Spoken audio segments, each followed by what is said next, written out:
innal ngabdal mu'mina idza kana fi inqitangi minad dunya. Tatkala seorang hamba Allah yang beriman, dia apabila hendak terputus dari kehidupan dunia, atau kalimatnya, tatkala ada hamba Allah yang beriman apabila dia mau meninggalkan dunia, atau istilah bahasa kita, dia meninggal. Panjenengan dibayangna nek dewek gar meninggal. Tatkala kita mau meninggal, istri sudah ada di dekat kita, anak-anak kumpul, saudara-saudara juga sudah pulang dari perantauan, tetangga-tetangga juga sudah riuh di pintu-pintu rumah kita. Nanti kemudian mereka saling bertanya terhadap permasalahan kondisi kita semuanya. Itulah hari-hari di mana manusia mau pulang kembali kepada Allah. Lantas tatkala seperti itu, wa iqbali minal akhirah, dan dia mau menghadap ke hari-hari akhirat, mau meninggalkan dunia, mau menghadap menuju hari-hari akhirat, artinya mau meninggal. Dan kita tahu manusia setelah kemudian mati, maka hitungannya adalah hari-hari akhirat. Dan kita tahu yang namanya hari-hari akhirat adalah 1000 tahun banding 1.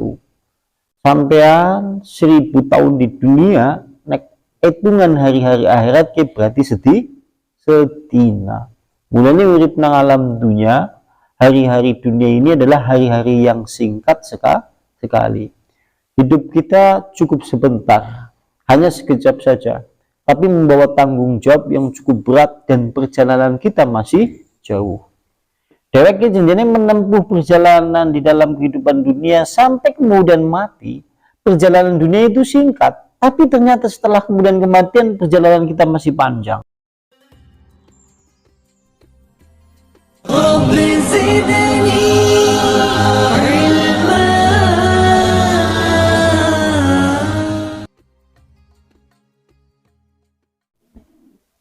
Assalamualaikum warahmatullahi wabarakatuh. Alhamdulillah, innal hamdalillah nahmaduhu wa nasta'inuhu wa nastaghfir wa na'udzu billahi min syururi anfusina wa min sayyiati a'malina. May yahdihillahu fala mudhillalah wa may yudlilhu fala hadiyalah. Asyhadu an la ilaha illallah biwahdaniyya wa asyhadu anna Muhammadan abduhu wa rasuluhu la nabiyya wa rasulla ba'da. Waqad qala Allah ta'ala fil kitabihil karim, ayyuhalladzina amanu taqullaha haqqa tuqatih wa la tamutunna illa wa antum muslimun. Ikhwan wa ikhwah fillah rahimani rahimakumullahu ta'ala jami'an. Ahlu ta'lim yang semoga senantiasa dirahmati oleh Allah Subhanahu wa ta'ala. Tentunya kita memuji kepada Allah Subhanahu wa ta'ala karena hakikat semua bentuk segala puja dan pujian milik Allah, untuk Allah, dan karena Allah Subhanahu wa ta'ala. Salam dan juga salawat tetap tercurah kepada uswah sekaligus juga qudwah, yaitu Rasulullah sallallahu alaihi wasallam. Dan kita semuanya tentunya berharap hanya kepada Allah, semoga Allah melimpahkan rahmat, karunia, inayah serta hidayah taufik kepada kita seluruhnya, sehingga nanti tatkala kita semuanya berpulang kembali kepada Allah dalam keadaan Allah memberikan keimanan dan Allah menjadikan kita seluruhnya pulang kembali kepada Allah mendapatkan rahmat dari Allah Subhanahu wa ta'ala. Karena hanya itulah jalan yang bisa ditempuh untuk bisa manusia selamat baik di sisi kehidupan dunia ataupun di sisi kehidupan akhirat, yaitu tatkala manusia itu mendapatkan rahmat dari Allah Subhanahu wa ta'ala. Yaitu bab yang menjelaskan tentang keadaan ruh tatkala keluar dari jasad. Jadi kemanakah ruh, perginya ruh tatkala dia berpisah dari jasadnya. Disebutkan yaitu di dalam hadis Rasulullah. Kalau di kitab yang ini di kitab ini ya, ini kan ada dua, satu kitab ini, satu kitab ini. Yang di kitab sini banyak yang dhaif membicarakan masalah bab ini. Makanya saya tidak bacakan yang ada di sini. Contohnya kalau hadis yang berbicara masalah di dalam hadis yang di kitab ini, maka nanti malaikat-malaikat yang ikut membantu malaikat maut disebutkan namanya. Nah, disebutkan namanya kalau di kitab ini, cuma sayangnya periwayatannya kurang begitu sahih. Makanya kemudian kami membacanya pakai kitab yang lain supaya tujuannya mensoheh, artinya soheh kan kepenak. Karena kita kan harus berdalil dengan hadis yang soheh. Beda kalau seandainya kemudian kita menyampaikan hadis dan itu kedudukannya dhaif. Satu, memang harus dijelaskan bahwasanya hadis itu dhaif.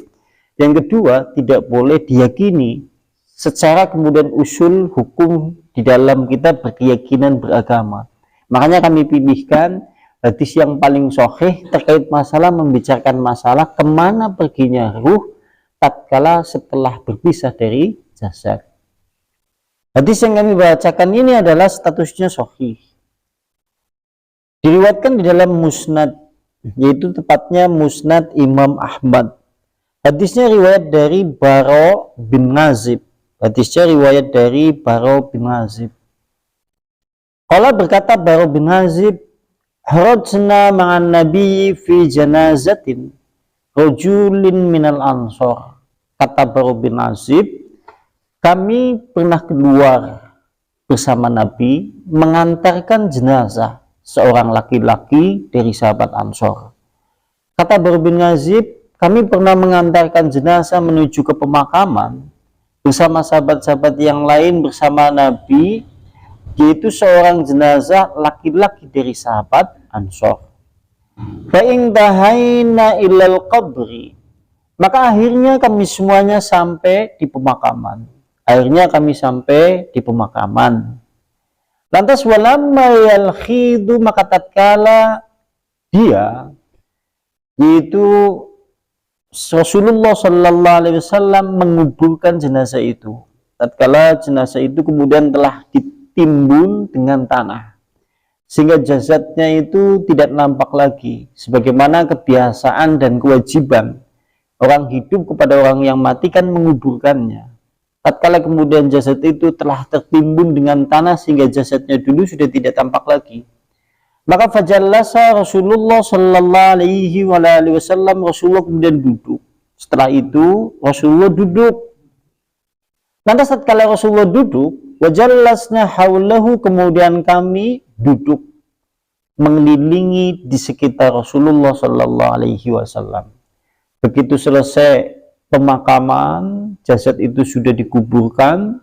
Lantas Rasulullah kemudian duduk, sahabat-sahabat yang lain juga ikut duduk mengelilingi Rasulullah Sallallahu Alaihi Wasallam, ada di sekitar Rasulullah Sallallahu Alaihi Wasallam.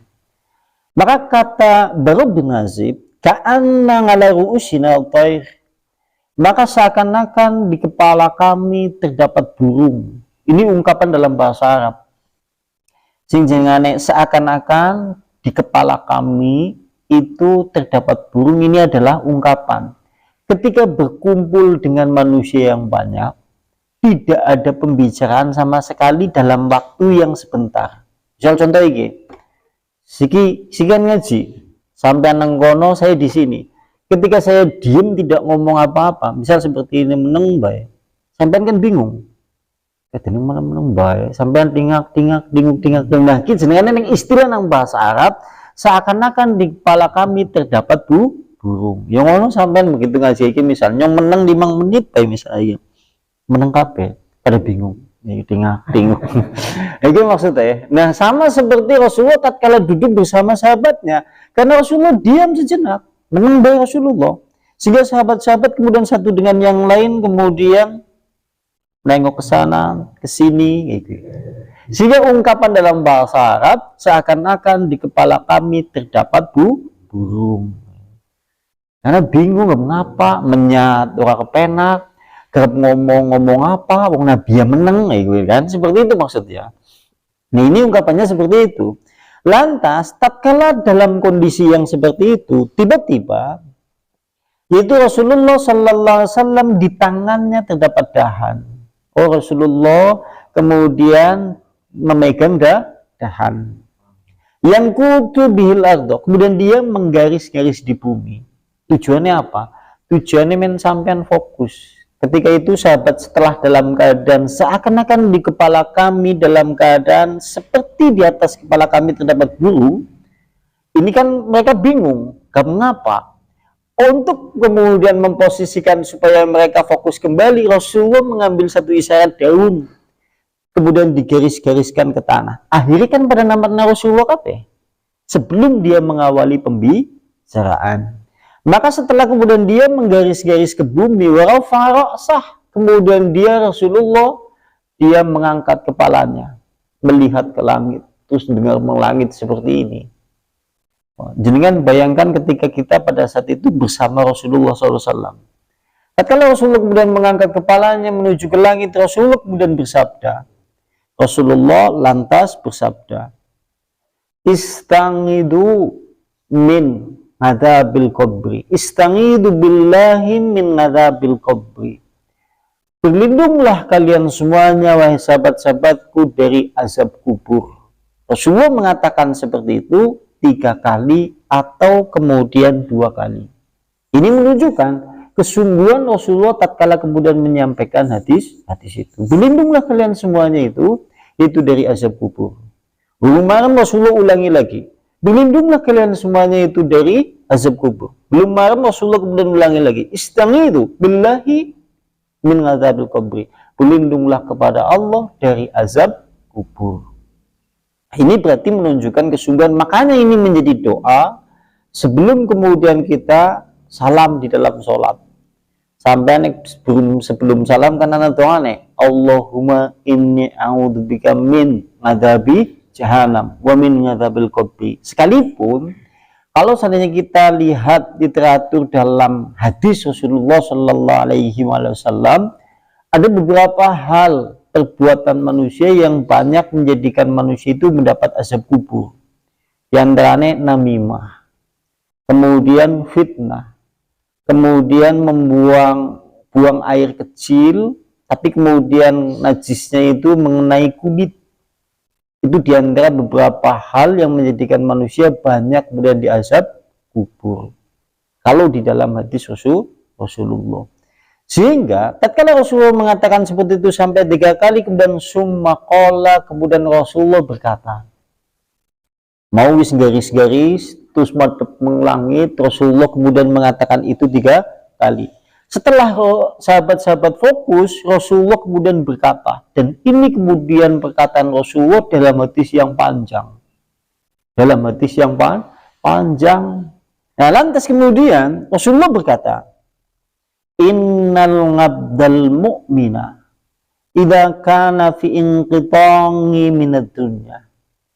Tatkala seorang hamba Allah yang beriman, dia apabila hendak terputus dari kehidupan dunia, atau kalimatnya, tatkala ada hamba Allah yang beriman apabila dia mau meninggalkan dunia, atau istilah bahasa kita, dia meninggal.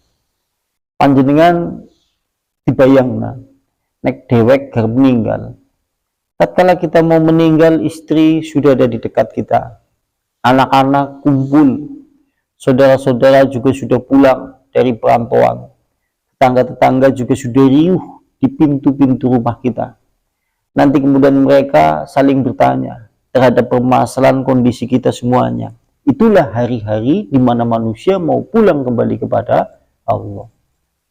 Lantas tatkala seperti itu, wa iqbali minal akhirah, dan dia mau menghadap ke hari-hari akhirat, mau meninggalkan dunia, mau menghadap menuju hari-hari akhirat, artinya mau meninggal. Dan kita tahu manusia setelah kemudian mati, maka hitungannya adalah hari-hari akhirat. Dan kita tahu yang namanya hari-hari akhirat adalah 1000 tahun banding 1.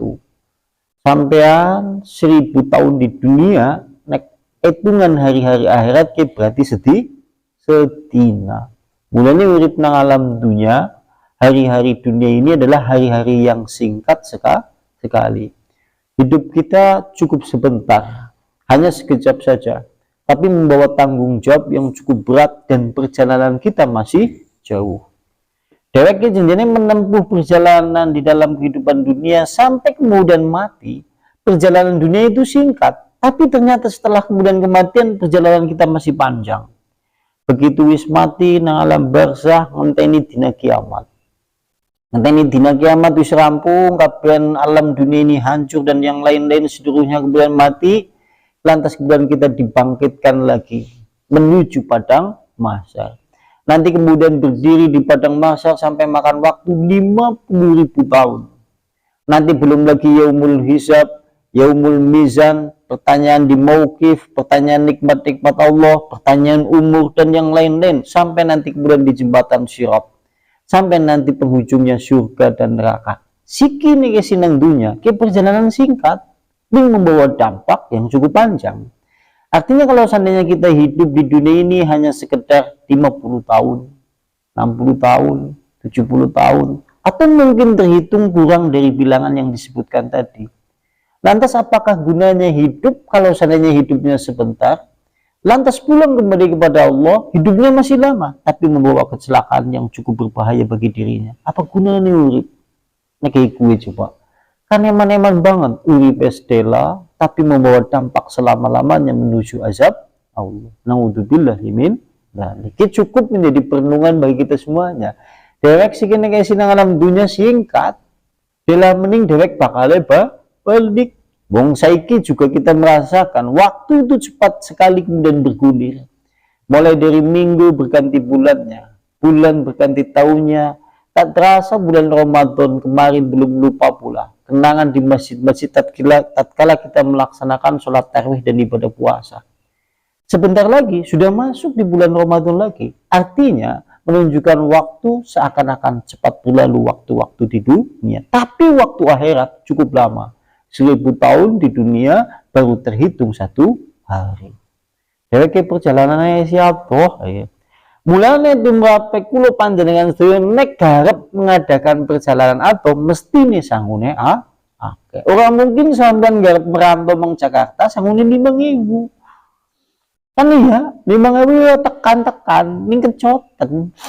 Kan ya artinya susah dan yang lain-lain. Artinya kalau suatu saat kemudian kita pulang kembali kepada Allah, bekalnya tidak banyak, sementara perjalanan kita masih panjang, celaka. Kita akan menjadi orang yang sengsara tatkala kemudian menghadapi hari-hari setelah hari kematian. Artinya ini cukup menjadi perenungan bagi kita semuanya. Lantas berikutnya, nazala ilaihi malaikatun. Maka tatkala hamba Allah yang beriman mau meninggalkan hari-hari dunia menghadapi hari-hari akhirat. Nazala ilaihi malaikatu, maka turun kepadanya malaikat dari langit. Turun malaikat dari langit. Yang dimana malaikat itu yang berwarna putih wajahnya. Malaikatnya warnanya putih-putih, berseri dan bagus. Kenek wong sing beriman. Panjenengan harus perhatikan kalimat beriman dalam bahasa kitab. Kemarin kan dulu telah disinggung. Kalau di kitab itu membicarakan wong beriman, berarti jenengan harus pahami terlebih dahulu usulnya. Sehingga usul kan dasar, dia itu dikatakan sebagai orang beriman. Karena kita tahu, sing jenengan iman itu diucapkan dengan lisan, diyakini dengan hati, dibuktikan dengan perbuatan. Dia mengaku dia bahwasanya Tuhannya adalah Allah. Allah yang menghidupkan dan mematikan. Lisannya berkata seperti itu, hatinya kemudian meyakini. Kemudian dia juga melaksanakan perintah-perintah Allah ki jenengane wong beriman. Tapi nek ana wong ngomong, aku ya iman Kang abi Allah. Aku ya percaya ngesuk bakal ana mati. Sing jenengane wong mati ternyata isyatoh, tapi ora salat, tapi ora puasa, tapi tidak melakukan kewajiban sebagai seorang muslim, ke udu wong beriman. Kalimatnya nang kene, nek hamba Allah yang beriman dia meninggal, maka turun dari langit malaikat yang wajahnya putih-putih. Kalimatnya seperti itu. Karena wujuhuhum, maka seakan-akan yaitu wajah mereka seperti syamsu, matahari. Berarti mereka wajahnya putih, wajah-wajah mereka seperti matahari. Kami tidak bisa membahasakan bagaimana ungkapan wajah-wajah malaikat itu seperti matahari. Siapa yang bisa melihat itu? Orang yang mau meninggal. Sing liyane bojone nangis, sing lanang anaknya nangis, ibunya nangis, kemudian dulur-dulurnya pada nangis, tapi dia sudah menyaksikan. Ini jenengane ngayan, artinya dia melihat jelas tanda-tanda kematian ada di hadapannya tatkala malaikat turun dari langit. Berarti ini gue tanda nek sampean meninggal gara beriman, ngesuk sing nekani sampean malaikatnya putih-putih, tapi nek malaikat itu hitam-hitam, kita bukan orang beriman. Berarti bisa ini, bayangkan coba kondisi manusia begitu dia mau meninggal, ternyata yang datang malaikatnya hitam-hitam dan seram. Berarti menunjukkan orang yang mau meninggal ini, dia adalah orang yang celaka. Karena kita tahu, konteks orang beriman yang datang malaikatnya putih-putih, seperti terangnya matahari wajah-wajah mereka. Kalimatnya seperti itu. Ma'ahum kafanun, bersama malaikat-malaikat itu terdapat kafan. Min akfani ahlil jannati, yaitu kafan dari penduduk surga, wahanud dan balsam. Berarti gawa kafan juga sekaligus membawa balsam dari surga. Kami juga tidak bisa mensifati bagaimana kain kafannya, bagaimana balsamnya yang dari surga itu, karena tidak ada penjelasan. Orang ada penjelasan hadis, kafannya kayak ngapa, balsamnya kayak apa, orang penting. Sing penting dia meninggal dari iman. Kan lo perlu kemudian memikirkan kafannya kayak apa ya, balsamnya kayak apa ya, apa kayak caplang nyembuh, iya, ya. Karena permasalahannya ini adalah yaitu disebutkan kafan dari ahli surga dan balsam. Lantas hatta yajlisu, sehingga sampailah malaikat-malaikat yang banyak itu semuanya duduk sejauh mata memandang. Mulane wong ninggal kadang-kadang wis ora fokus kan di hari-hari dunia. Ditakoni nang bojone tangisi dia cuek karena dia sudah tidak mengharap lagi hari-hari dunia. Dia sudah fokus menghadap kepada Allah. Tatkala malaikat-malaikat itu turun, mulane meneng bae. Wis merem seperti ini tapi dia melihat kenek wong garep meninggal apabila dia orang beriman.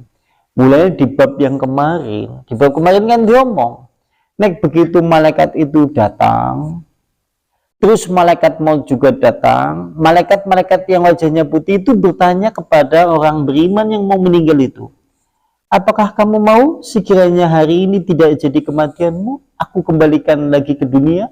Kata malaikat-malaikat yang membawa kafan itu. Dijawab oleh orang beriman yang mau meninggal itu, apakah engkau akan mengembalikan aku ke dalam hari-hari dunia? Tidak. Teruskan saja, cepat laksanakan perintahmu jika Allah Subhanahu wa taala telah menulis perintah ajalku pada hari ini. Kenek wong beriman. Tapi nek wong kafir ditawani kayak gue, jawabnya disebut nang Al-Qur'an surat Al-Mu'minun ayat 99 ayat 100. Irjimini, kembalikanlah aku ke dunia. Ya, yang pengen balik ke dunia, ayo. Kenek wong sing dolim atau orang-orang kafir. Aku akan mengamalkan amalan soleh yang dulu pernah aku alpakan atau pernah kemudian aku lalaikan dengan amalan soleh yang lain yang dulu pernah aku lalaikan. Kenek wong kafir. Tapi nek wong beriman cepet-cepet wis lak pengen bali. Jadi mulane wong beriman wis ora mikiri dunia nek meninggal. Orang mikiri sawah urung dipanen di bodoh-bodoh urusane wis. Jadi kan beriman. Kadang-kadang kita mendapati ya, sikut berkobrol ngarep meninggal isi mikirin dunia. Wong nek meninggal dagangan kepriwe dah. Orang beriman sudah tidak ada lagi memikirkan itu, maka dia berkata kepada malaikat, "Percepatlah, aku ingin segera berjumpa dengan Allah Subhanahu wa taala." Mulanya disebut tentang hadis Rasulullah, barang siapa yang berharap berjumpa dengan Allah, mencintai berjumpa dengan Allah, Allah pun kemudian ridho perjumpaan dengannya.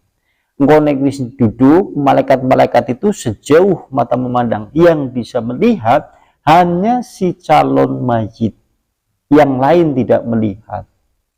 Lagi nek sampean mendung belang, sampean ora bisa urip, malah keweden ditinggal dewekan gue. Ini ya. Lantas berikutnya, summa yaji'u malakul mauti, sehingga sampailah datang malaikat maut di sisi calon jenazah orang beriman itu. Tepatnya adalah yajlisu min ra'si. Malaikat maut itu duduk di sisi kepalanya. Kemudian malaikat maut datang, duduk di sisi kepalanya. Setelah malaikat-malaikat yang berwarna wajahnya putih seperti matahari, sejauh mata memandang, itu datang. Malaikat maut kemudian duduk di sisi kepalanya. Kayak ngapa ya hari posisi seperti itu ya? Dan kita pada dasarnya suatu saat pasti akan mengalami. Yang menjadi permasalahan bagi kita, apakah yang datang malaikat yang berwarna putih wajah mereka itu apakah yang berwarna hitam? Ini perlu menjadi perenungan bagi kita semuanya. Soalnya nek sing malaikatnya tekanan yang serem-serem celaka. Naudzubillahi min dzalik. Lantas tatkala kemudian malaikat mau duduk di sisi kepalanya, fayaqulu, kemudian malaikat maut itu berkata kepada calon jenazah itu, uhruji ayyatuhan nafsul mutmainnah, keluarlah wahai ruh, wahai jiwa yang tenang, keluarlah wahai jiwa yang tenang. Kalimat malaikat maut seperti itu. Kalau dalam bab sebelumnya, sebelum dia mengatakan kalimat ini, malaikat kayak ngomong, wallahu yukri'uka salam, Allah membacakan salam, menitipkan salam untukmu wahai hamba Allah. Dalam bab sebelumnya dia ngomong seperti itu. Lantas hamba itu kemudian diberitahu kabar gembira bahwasanya dia adalah orang bahagia. Maka dia mencintai perjumpaan dengan Allah dan Allah mencintai perjumpaan dengannya. Makanya setelah kemudian malaikat maut mengucapkan salam, menitipkan salam dari Allah untuk hamba itu, lantas malaikat maut berkata seperti ini, keluarlah wahai jiwa yang tenang. Yang apa senengnya ya? Karena wis ujian terakhirnya karena rampung. Ini ya. Karena ini kan ending dari segala kebahagiaan, di atas kebahagiaan tatkala kita pulang kembali kepada Allah membawa iman. Karena kita tidak tahu juga nanti kelak akan diakhiri apa usia kita di dalam hidup. Mulanya nang bab ini juga diomong anak istilah sebelum manusia meninggal Allah mempekerjakannya. Maksud Allah mempekerjakannya adalah Allah memberi hidayah taufik sebelum dia meninggal. Mau atau sholat, mau atau sergap sholat bengi, dewek itu sholat bengi. Donga terus duduk ampun kepada Allah nganti 3 bulan. Begitu 3 bulan wis nglakoni seperti itu terus ninggal. Ki jenengane Allah mempekerjakannya. Yang kita khawatirkan kalau kita lagi malas-malasan untuk beribadah, malas-malasan untuk berdoa, malas-malasan kemudian tatkala kita mengucapkan istighfar di sepertiga malam, jangan-jangan itu adalah hari-hari terakhir di dalam hidup. Naudzubillahi min dzalik. Kayak apa cewek? Mulanya anak istilah Allah mempekerjakannya. Kita hari ini kan menuju proses seperti itu.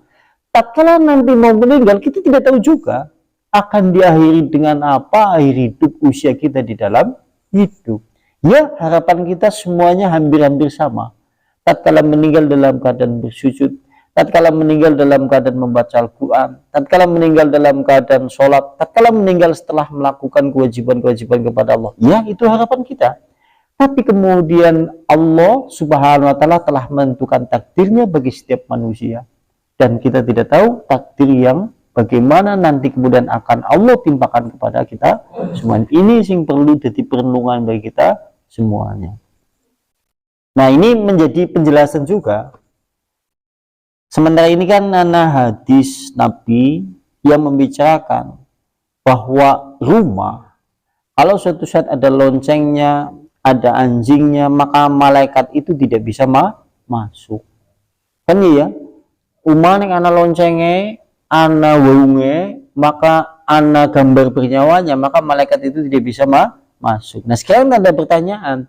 Kuwi berarti nek anu wong sing garep ninggal kuwe ngingu wau ana papat. Ana 12 nang kamar itu, nang kamar kene 8 misal. Terus kemudian dheweke juga duwe lonceng, berarti malaikat maut ora bisa mlebu. Nah, karena nang kono ana hadis Rasulullah kemudian menyebutkan malaikat tidak bisa masuk. Tapi yang dimaksud malaikat tidak masuk di sini adalah malaikat rahmat. Ya, malaikat rahmat ora bisa mlebu, tapi nek malaikat maut tidak pandang bulu. Buk sampean duwe guguk sejuta ibu kepek seumah tetap dilakoni nang malaikat maut. Iku maksudnya. Jadi suka penting mulu, bukan ngapa penting wis tekan ajale malaikat maut tidak ada satupun yang menghalangi. Sekalipun kemudian makhluk yang ada di dunia ataupun di akhirat. Apa mending menggeden-gedene susuk. Kan dulu pernah disinggung seperti itu. Apa mending menggedene susuk sing gedene semene. Jadi kan sementara ini anu susuk angel-angeli wong mati ini angel. Yang lain malaikat maut sudah datang, ya sudah, tidak ada yang menghalangi. Sekalipun susuknya bonulus salah saking kepenake nang malaikat maut deh gue. Maksudnya seperti itu. Permasalahan nek wong pasang susuk kurang ninggal ya urung teka ajale. Karena nek ajal sudah tiba tidak bisa dimundurkan, tidak bisa dimajukan. Yang kedua, karena permasalahan yaitu rezekinya belum sempurna. Karena Rasulullah kan ngomong, Allah Subhanahu wa taala tidak akan mencabut nyawa manusia sampai rezekinya itu habis. Sampai rezekinya entek ya wis, berarti wis rampung jatah uripe sampai nang alam dunia. Mulai sampai aja nyirik kon diwe rezeki sing akeh terus gombok cepet entek. Entek rampung kedua jajal. Entek rampung ya sudah kan rezeki ini sudah selesai semuanya. Itu seperti itu. Nah, lantas malaikat maut berkata seperti itu.